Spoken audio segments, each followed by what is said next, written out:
अस्सलाम वालेकुम, बिस्मिल्लाहिर्रहमानिर्रहीम। आज का जो हमारा टॉपिक है डिस्कशन के लिए वो है पॉलीसेकेराइड। लास्ट लेक्चर में हमने डिस्कस किया था अबाउट द ओलिगोसेकेराइड। आज हमने डिस्कस करना है पॉलीसेकेराइड जो कि कार्बोहाइड्रेट्स हैं। पॉलीसेकेराइड को हम पॉली कार्बोहाइड्रेट का नाम भी देते हैं।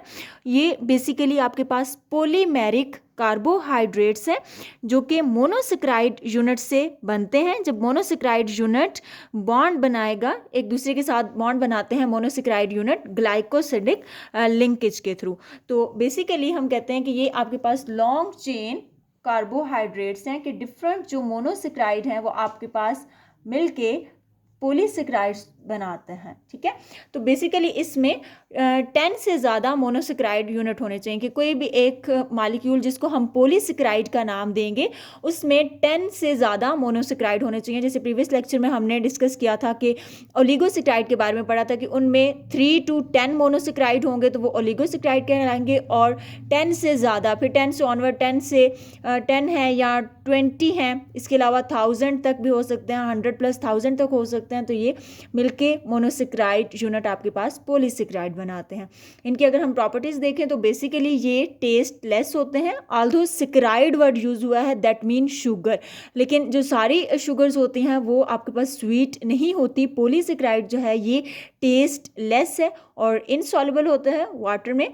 मोस्ट कॉमनली सबसे ज़्यादा जो कार्बोहाइड्रेट्स प्रेजेंट है नेचर में, अगर हम बात करें कि सबसे मोस्ट अबंडेंट जो कार्बोहाइड्रेट्स हैं वो आपको नेचर में जो मिलते हैं और स्पेशली फूड में जो मिलते हैं वो पॉलीसेकेराइड्स हैं। जिसमें अगर हम एग्जांपल देखें तो हमारे पास है मोस्ट कॉमन, सबसे ज़्यादा जो नेचर में जिस कार्बोहाइड्रेट की बात करें, जो बायोमॉलिक्यूल सबसे ज़्यादा नेचर में एग्जिस्ट करता है वो है नंबर 1 पे सेलुलोज, नंबर 2 पे हमारे पास आ जाता है काइटिन एंड नंबर 3 पे जाइलिन। तो इनका अगर हम स्ट्रक्चर देखें, जब एक लॉन्ग चेन स्ट्रक्चर हमारे पास इनका अपीयर होगा तो राइट एंड जो है वो इनका रिड्यूसिंग होगा, दैट मीन कि राइट एंड पे फ्री ग्रुप प्रेजेंट होगा, और लेफ्ट एंड जो है वो नॉन रिड्यूसिंग है, दैट मीन कि वहाँ पे फ्री कोई भी एल्डिहाइड या कीटो ग्रुप या जो भी इनका फंक्शनल ग्रुप होता है, एल्डिहाइड और कीटो ही होता है, तो वो फ्री फॉर्म में प्रेजेंट नहीं होंगे। पॉलीसेकेराइड को हम फर्दर क्लासीफाई करते हैं, 2 मेजर क्लासेस होती हैं। One is the homoglycan and other one is the heteroglycan. Polysaccharides also called the glycan. तो हम इसको डिवाइड करते हैं होमोग्लाइकेन में और हेट्रोग्लाइकेन में। होमो का मतलब होता है सेम एंड हेट्रो का मतलब होता है डिफरेंट। तो होमो मीन कि ऐसे पॉलीसेकेराइड जो कि एक सिंपल टाइप के, एक ही टाइप के मोनोसेकेराइड यूनिट से मिलके बने होंगे, वो है आपके पास होमोग्लाइकेन, जिसकी एग्जांपल है आपके पास ग्लूकेन। अब जो ग्लूकेन है, अब ये एक पॉलीसेकेराइड है और ये जितने भी ग्लूकेन होंगे ये सारे के सारे एक सिंगल मोनोसेकेराइड यूनिट से मिलके बने होंगे, और ग्लूकेन सारे के सारे आपके पास ग्लूकोज से मिलके बने होंगे। ठीक है, अब इसमें ग्लूकोज का जो नंबर है वो 10 से, ग्लूकोज का जो नंबर है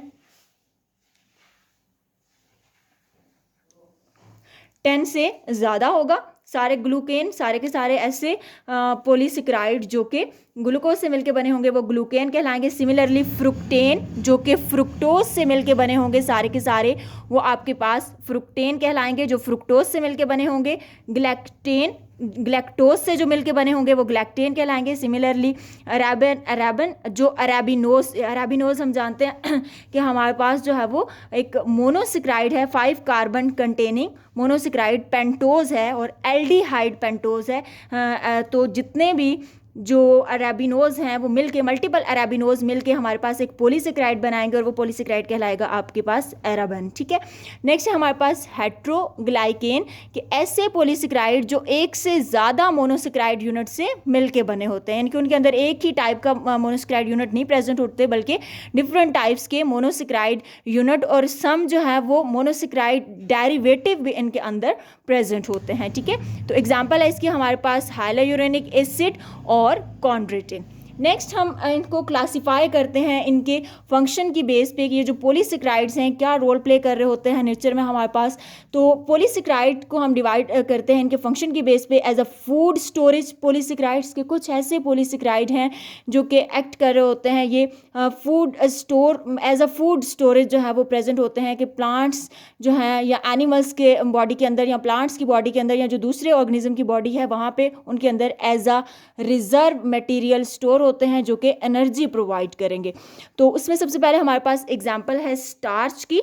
स्टार्च प्लांट्स जो हैं वो स्टोर करते हैं, ठीक है, रिजर्व मटेरियल जो होता है प्लांट्स के अंदर, और प्लांट बेसिकली जो सिंथेसाइज कर रहे होते हैं फोटोसिंथेसिस के रिजल्ट में, वो हमारे पास स्टार्च है, इसी को स्टोर करते हैं, जो कि ग्लूकोज से मिलके बना होता है। अब बहुत ज़्यादा मल्टीपल 100 to 200 जो ग्लूकोज यूनिट हैं वो यूनाइट होंगे, मिलेंगे हमारे पास ग्लाइकोसिडिक लिंकेज के थ्रू, और क्या बना देंगे, स्टार्च बना देंगे। जैसे हमारे पास एग्जांपल है पोटैटोज़ की, ठीक है, हम आलू के चिप्स जो खा रहे होते हैं तो उसमें नॉर्मली आपके पास क्या प्रेजेंट होता है, स्टार्च प्रेजेंट होता है। ग्लाइकोजन भी एग्जांपल है हमारे पास पॉलीसेकेराइड की। अब ये ऐसा पॉलीसेकेराइड है जो कि स्टोर होता है एनिमल की बॉडी के अंदर, हमारे मसल्स के अंदर बेसिकली जो है वो ग्लाइकोजन स्टोर होता है, ठीक है। इसके अलावा हमारे पास जो है वो हमारे लिवर के अंदर अगर बात करें तो 80% जो ग्लाइकोजन है वो हमारे मसल में स्टोर होता है, और 14% जो ग्लाइकोजन है वो हमारे लिवर में स्टोर होता है। इसके अलावा ग्लाइकोजन जो है वो बैक्टीरिया के अंदर भी as a energy reserve product के तौर पे स्टोर होगा, जो कि एनर्जी प्रोवाइड करेंगे। इसके अलावा फंजाई के अंदर भी ये स्टोर होता है, ठीक है, ग्लाइकोजन। इसके अलावा है इनोलिन। ये इनोलिन है, इंसुलिन के साथ इसको कंफ्यूज नहीं करना।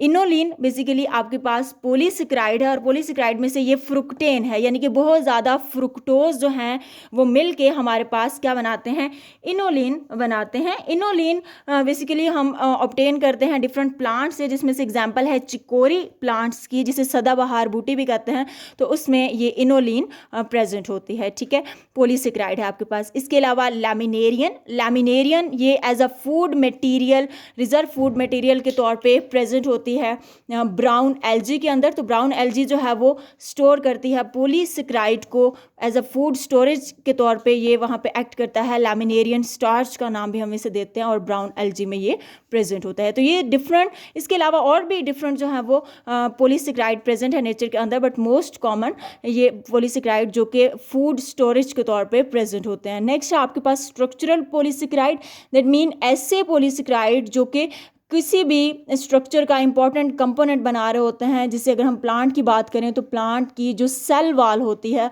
उसका जो मेन कंपोनेंट होता है वो सेलुलोज है, और सेलुलोज बेसिकली आपके पास पॉलीसेकेराइड है, ठीक है।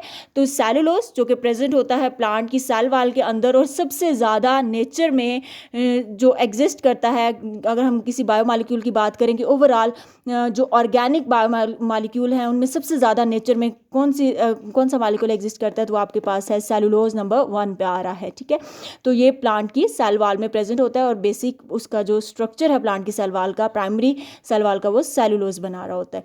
इसके अलावा काइटिन बेसिकली प्रेजेंट होता है जो आर्थ्रोपोडा का एक्सोस्केलेटन होता है, आर्थ्रोपोड जिसमें इंसेक्ट्स वगैरह आ जाते हैं, तो उनका एक्सोस्केलेटन अगर हम देखें तो बेसिकली वो काइटिन से मिलके बना है। ये फाइब्रस सब्सटेंस होता है। इसके अलावा फंजाई की जो सेल वॉल होती है वो भी काइटिन से मिलके बनी होती है। नेक्स्ट है आपके पास जाइलेन जो है ये थर्ड मोस्ट अबंडेंट बायोपोलीमर है जो कि अर्थ पे प्रेजेंट होता है, और ये सेकेंडरी सेल वॉल, कुछ जो डाइकॉट प्लांट होते हैं उनकी सेकेंडरी सेल वॉल में प्रेजेंट होता है जाइलेन, और इसके अलावा कुछ जो ग्रासेस होती हैं, घास वगैरह, उनके अंदर भी, उनकी सेल वॉल में भी जाइलेन प्रेजेंट होता है।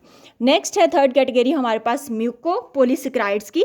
म्यूकोपॉलीसेकेराइड को हम एक और नाम भी देते हैं ग्लाइकोज अमाइन ग्लाइकेन का नाम भी देते हैं। It's also called glycosaminoglycan, ग्लाइकोज amine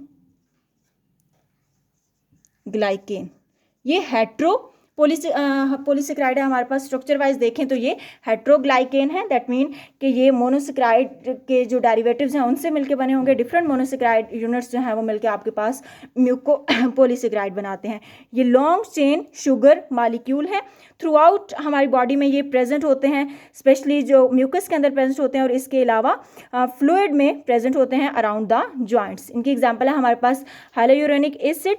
हाइलोयूरेनिक acid जो है ये कॉमनली बेसिकली हमारे, अगर हम बात करें तो नेचुरली हमारी बॉडी जो है वो इसको प्रोड्यूस करती है, और ये जितने भी जो कनेक्टिव टिश्यूज होते हैं, एपिथेलियल टिश्यू और न्यूरल टिश्यू, वहाँ पे ये हाइलोयूरेनिक एसिड प्रेजेंट होता है।